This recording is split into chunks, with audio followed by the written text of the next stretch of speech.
RMC, Apolline Matin. C'est tous les jours de manche.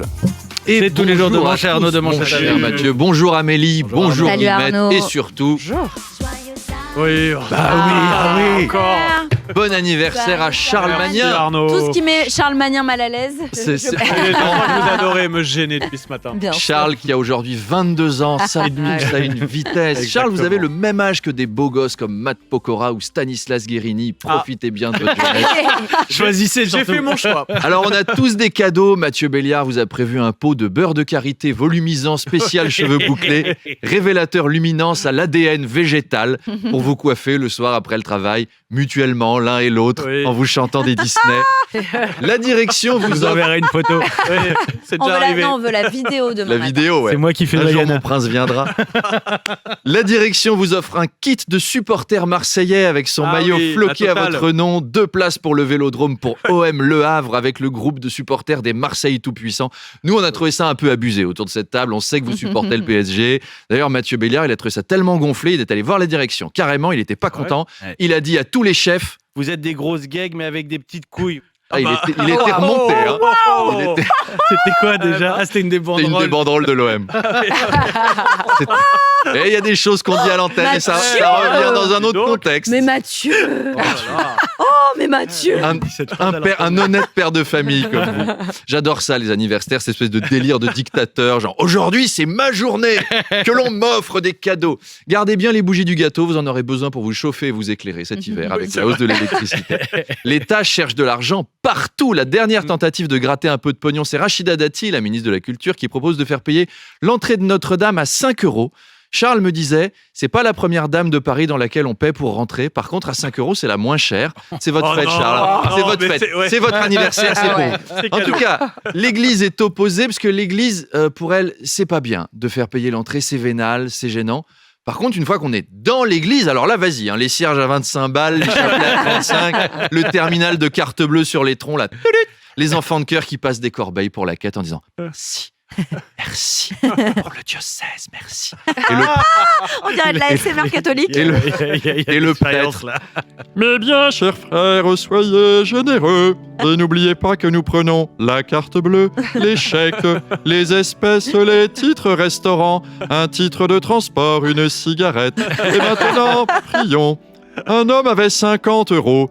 Il alla voir le Fils de Dieu qui lui dit « Isaac, sais-tu tout ce que tu peux faire pour le diocèse avec cette somme ?» Oh, mex. Bref, en fait, ce qui choque l'Église, c'est pas tellement qu'on fasse payer l'entrée de Notre-Dame, c'est surtout que les sous, c'est pas pour eux, quoi. Là, ça coince.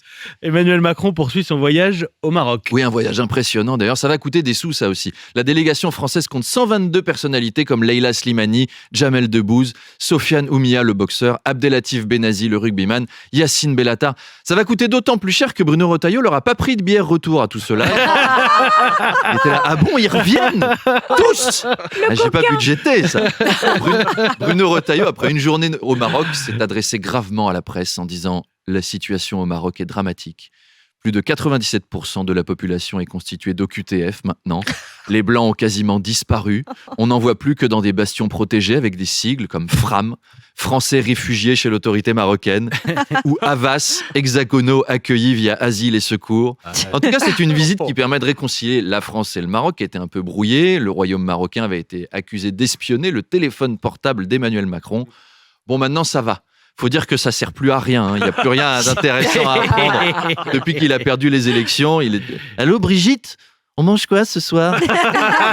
Hein, j'aime pas les légumes. Mais t'avais dit qu'on ferait des knackis. On peut faire des gnocchis, des gnognos, des kikis. Pour les services secrets étrangers, c'est pas passionnant. C'est peut-être codé, cela Ah, dit. Bon. oui, peut-être. Un mois après la fin du jeu de piste, la fameuse chouette d'or, Ouais. le Puy du Fou lance à son tour une grande chasse au trésor. Ça, c'est pour Amélie, notre aventurière. Là, il faut trouver une épée cachée d'une valeur de 250 l'épée, oui, 000 €. l'épée, je pars à la recherche. Nommée Excalibur. Dans un communiqué, le Puy du Fou a annoncé avoir conçu une enquête de 12 énigmes et l'épée est enfouie, alors je cite toujours, quelque part dans le royaume de France. Ils en sont encore au Oh, royaume. waouh. Ou même dans un royaume qui fut autrefois lié à la France. Philippe de Villiers a précisé. Il s'agit de territoires qui ont été français et qui ne le sont plus, comme Aïe, aïe, aïe. la Flandre, J'ai la peur. Catalogne, la Seine-Saint-Denis, Argenteuil, Drancy, la Courneuve. Mais imaginez Philippe de Villiers, sa tête, si c'est un député insoumis qui trouve l'épée. Mais quelle est donc cette diablerie? Un Mahométan a posé les mains sur mon épée. Et tu l'as dit, mon bon écuyer. Organisons une sainte croisade pour récupérer la précieuse épée et la replacer où elle doit être. C'est-à-dire entre le stand de crêpes et la boutique de souvenirs de mon parc, sous le chariot des peluches en forme de Clovis. Mon ami Bruno Retailleau m'aidera en trichant comme il l'a fait à Interville. En avant, Taillot, et Retailleau. Merci. Je l'aime bien celle-là. Merci Un classique. beaucoup Arnaud Demanche. Merci beaucoup. On vous retrouve évidemment tous les matins. On vous retrouve en podcast et on vous retrouve ce week-end à Poitiers. Eh oui. aussi, disons-le. Et sur les 8h25. réseaux sociaux, partout. RMC. Demanche pirate, le face-à-face. Bonjour Arnaud Demanche. Bonjour. Dans le face-à-face tout à l'heure à 8h30 sur RMC et BFM TV, Jean-Philippe Tanguy, président délégué du groupe RN à l'Assemblée nationale. Oui, alors c'est un homme à bout que Néla Latrousse reçoit ce matin. Il a déclaré « Le Parlement est épuisé » par Michel Barnier. Vous vous rendez compte où on en est, un jeune homme de 38 ans épuisé par un Premier ministre de 73 ans qui vient de se faire opérer d'une lésion cervicale? C'est que c'est dur, hein. Alors, premier gros sujet. Le RN compte proposer la suppression de la réforme des retraites pour piéger la gauche. Le problème, c'est que ça fait 3 mois que tout le monde a compris que c'est pour piéger la gauche. La gauche a eu le temps d'expliquer qu'elle tomberait pas dans le piège. Ça, c'est l'ennui quand t'annonces ton piège à l'avance. Mathieu, si on vous dit « Attention, dans 3 mois, je vais te piéger. Le 31 septembre, je serai caché dans le placard de la cuisine. Et à 22h33, je vais sortir en faisant « Bouh !» Bah, vous faites pas avoir, en fait. Bah, là, c'est pareil. Deuxième sujet, le livre de Jordan Bardella, qui continue d'alimenter les conversations à cause de ce refus d'affichage de la part de la SNCF. Depuis, Bardella hurle à la censure, il est là « On me muselle! On m'empêche de parler aux citoyens !» C'est Jordan Mandela, le mec. Alors,